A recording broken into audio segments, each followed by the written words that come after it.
What's going on, everybody? Welcome to After Prison Show, and in this video I've got two really crazy things to share with you, and neither one of them being this Pink Floyd t-shirt that I'm wearing right now with this big old rainbow right here on the side. You know, my girlfriend bought this shirt for me, and I really like the band Pink Floyd as well as all of the other band t-shirts that I've been wearing lately, but I didn't realize until I put this t-shirt on that there was this big old rainbow right here that may make people question whether or not I'm actually not gay. But I am not gay. I'm not. In this video, I want to tell you about the worst pen pal ever. There's people who ask me all the time, how would they actually go about writing to a prisoner, if it's a good idea or not? Well, this first story that I will be telling you about may just Scare the hell out of you when it comes to whether or not that's really such a good idea. Don't get me wrong, there are good people who are locked up, people who have made mistakes and are currently serving their time, their debt to society for those mistakes, and when released will hopefully do everything in their power to get their lives back together. But the crazy thing is that when you try to find a prison pen pal, you really can't ever be too sure if the person you will end up writing is one of the good guys or not. So again, this first story is about the worst prison pen pal ever, and the second part of this video is a phone call that I just had with Dave this morning, where Dave actually just wrote and sang a song on the phone about what he's been going through since being locked up. And I gotta tell you, it's a very interesting song to say the least. And with mentioning that, what do you say we just go ahead and dive head first into this video? So let me go ahead and introduce you to 42-year-old Thomas Knuff, who had served more than 15 years in prison for a list of charges including aggravated robbery with a firearm, safe cracking, and also breaking and entering. And while serving this sentence, Thomas Knuff somehow met him a pen pal, 50-year-old Regina Capianco, who also was serving time herself when these two actually did become pen pals. And at some point during this pen pal relationship, Regina Capianco was released from jail or prison, wherever she was at, and these two people remained pen pals for 10 years. That is a hell of a long time to maintain a pen pal relationship. And sometime over the course of those 10 years, Regina Capianco met a man who became her boyfriend by the name of John Mann. And with that, I'm not exactly sure what the relationship between Thomas Knuff and this Regina woman actually was. Maybe Thomas Knuff was jealous and wasn't liking the fact that Regina now had a boyfriend, but what ended up happening was Thomas was released from prison and was actually going to live with Regina and her boyfriend John. And just to add this little fact in there as well, this woman Regina and this guy who was in prison, Thomas Knuff, they had never actually met before until this guy was actually released from prison. So to maintain a pen pal relationship for a decade, and then to have never even have met this person that you've been writing to, and then be willing to let this person come live with you, obviously this woman Regina had a lot of trust for this guy Thomas Knuff. But trusting this guy was absolutely the worst thing this woman could do, because it was not a month after this guy was released from prison, after serving over 15 years in prison, that both Regina and her boyfriend John were murdered. In fact, Thomas Knuff had stabbed them to death. Not exactly the way you repay somebody for dedicating 10 years of their life to writing your sorry ass while you're sitting in prison. And not only did this guy kill both of these people, he also went on to live in their house after he had killed them. This guy Thomas Knuff was released from prison on April 11th.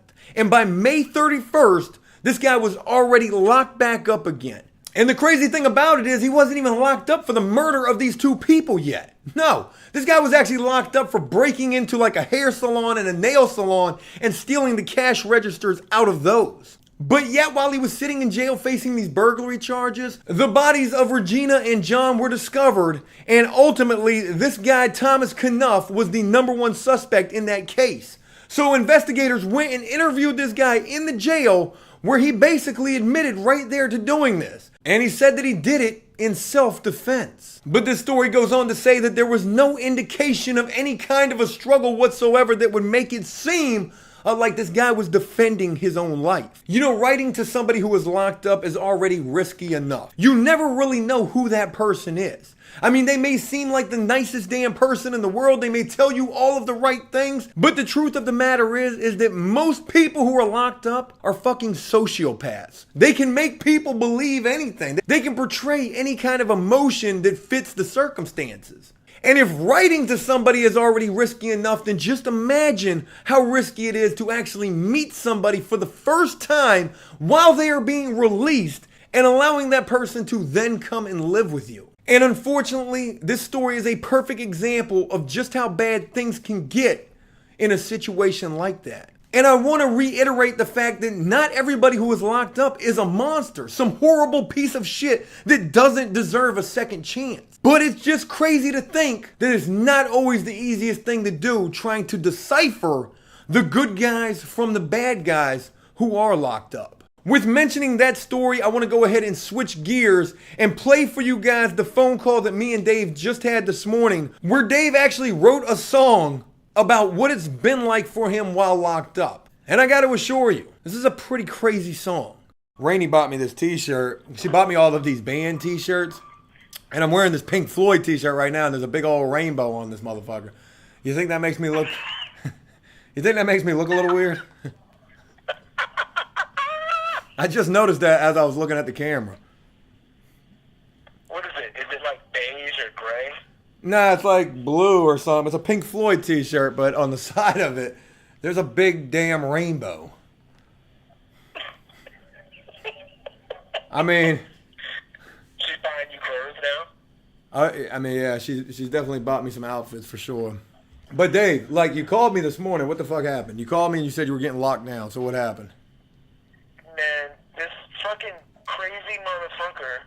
I'm sorry, man. This crazy guy. First thing this morning, we're about to come out. It's 8 o'clock. We're about to come out. We've been locked down all day yesterday. Right. He decides to cut himself. He was just in watch. He wasn't in suicide watch. He was just in regular watch. He decided to cut himself. He had something and he cut himself. There was blood everywhere. Dang. So instead of letting us out, they kept us locked down. They kept us locked down all morning.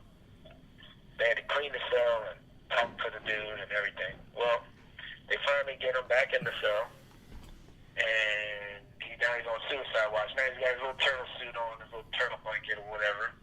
And out here I'm talking to you, and he starts headbutting the ground or the bricks or something until blood is everywhere, and then he shits on himself.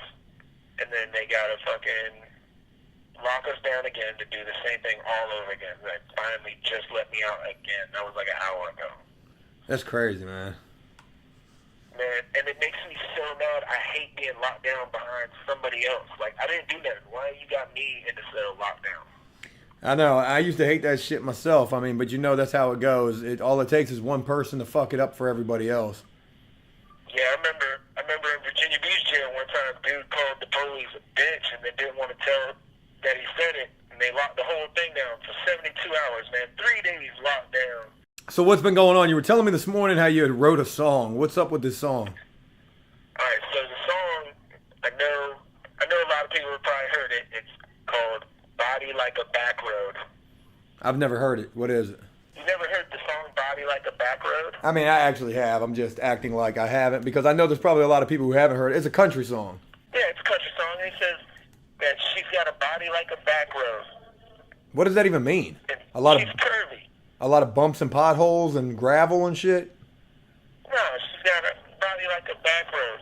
Back roads are dirt roads, Dave. I mean, so what are you saying? She's dirty? He said he can drive it with his eyes closed. He knows every curve like the back of his hand. Okay, I guess, yeah. I just don't know. If I told a chick that she had a body like a back road, that might come across kind of offensive. What do you think? Well, then he says that he's doing 15 and a 30. He's not in a hurry. He's going to take it slow just as fast as he can. That doesn't even make any sense at all. How are you going to take it slow just as fast as you can? This song is an absolute contradiction in every single line. But anyways, what exactly were we talking about with this? You wrote a song? Well, I destroyed this song. I don't know if you could destroy it any more than the contradictions in it, but go ahead. Tell me what you mean. Can I sing it? Oh, you rewrote the song? Yeah, I rewrote the whole song. What did you write it about? Well, it's about Bubba and me. Bubba and you. Hold on, Dave. I'm the one wearing the rainbow t-shirt out here. I'm not sure. Do you need me to send this to you? No. I don't need a rainbow t-shirt. Oh, man. inside of the shower Oh. when I got out of the shower. And how's that been working out for you anyways? Well, I wrote a song about it. If you like to hear it, here it go. Yeah, please. Are you actually going to sing this? You're going to sing it, right? Huh? You're going to sing I'm it? going to sing it. Okay. I had to take a shower. Got out, he was standing right there. Told me he liked white boys with long brown hair. Now I've only been locked up for like 6 weeks. This dude's got a long time to go, and he wants my cheeks. Fuck. Body like a backhoe. This man wants my... Yeah, I closed my eyes when I saw his in his hand. He's doing 15 on a 30. He wants to me dirty, but I'm not gonna let him just as fast as I can. Man, he keeps eyeing me like I'm some chick, and he's got his hands in his pants, rubbing on his...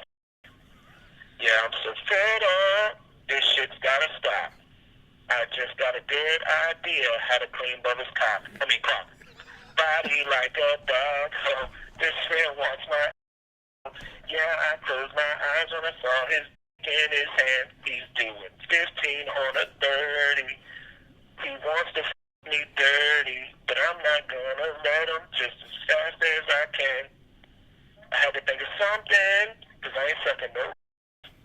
I snuck off to my cell and put myself in a sock.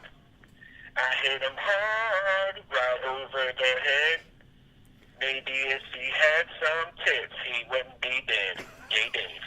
Body like a backhoe. This man wants my... Yeah, when I got close, I knocked him right in the head. He's doing 15 on a 30. I beat his ass in a hurry. I'm not letting no one me just as fast as they can. No, no one's gonna just as fast as they can. Oh my God, man. That is fucking hilarious. Oh, Dave, man. Hey, there's people walking by like looking at me like, what the fuck are you doing? You're probably dancing and shit over there. I'm doing 15 on a 30. You hitting a little Carlton Banks shit in there while you're singing this? Just a little bit. Yeah. Dude, you might be onto something right here, Dave. I mean, gay Dave. Look, you really might be onto something, man. You really probably... You don't even got to write down your stories anymore. I told you, write down everything that you go through in there, everything that you see, everybody that you meet, if you want to create any art or anything like that. But you might be onto something a lot better than actually writing or drawing any pictures. Man, you could be rewriting songs from jail about what the hell you're going through in there. This shit will be on iTunes before long. What's the name of this song, Dave? It's called He's Got a Body Like a Backhoe.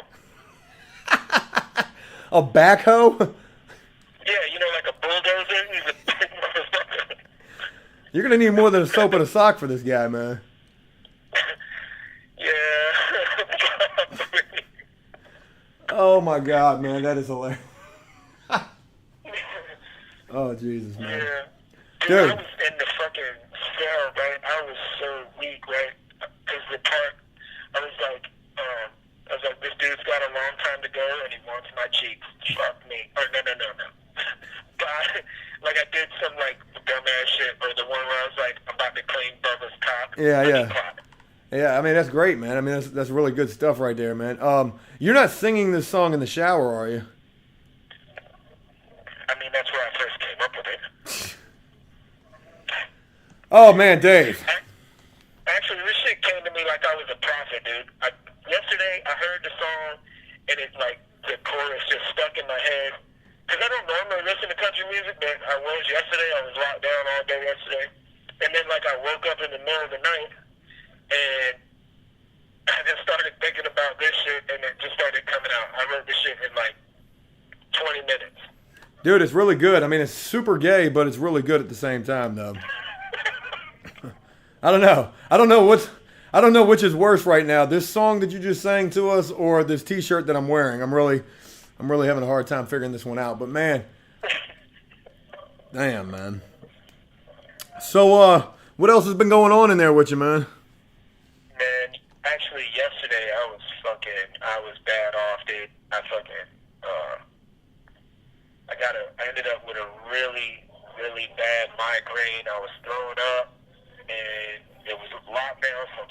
my cell, and then something happened with the AC, so my fucking cell was hot as a bitch. I felt like shit. Damn. It was a bad day yesterday, for real. This shit's crazy, man.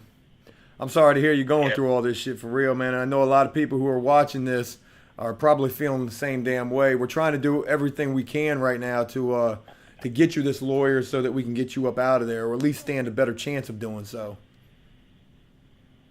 Yeah, man. I think that if I had a lawyer that actually wanted to do something, dude, I thought about it. I was like, all that my lawyer needs to do is mail me a paper, and then I mail it back to him. When he gets it back to me, he mails it to the 2 facilities that I went to, or he faxes it to them. They'll fax him the information that he needs, and then he's done. Like, he don't need to do nothing else but come to court.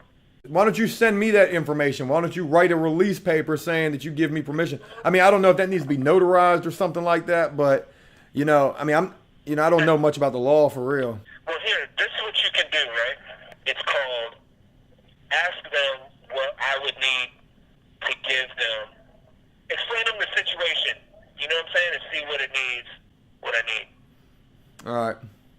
Well, look, man, this call is about to end, bro. Keep your head up, man, and give me a call back anytime you want, man.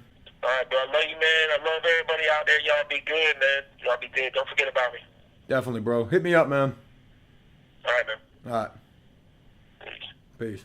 You know, as twisted as all of that is, he might actually really be onto something here. He could legitimately be rewriting popular songs to tell his story of what he's going through while locked up. Hey, look, that's it. I hope you enjoyed this video, and if you did so, please leave a like and a comment letting me know exactly what you thought about it. As always, until next time, enjoy life, the free world, never take a moment for granted, and make the most of every day.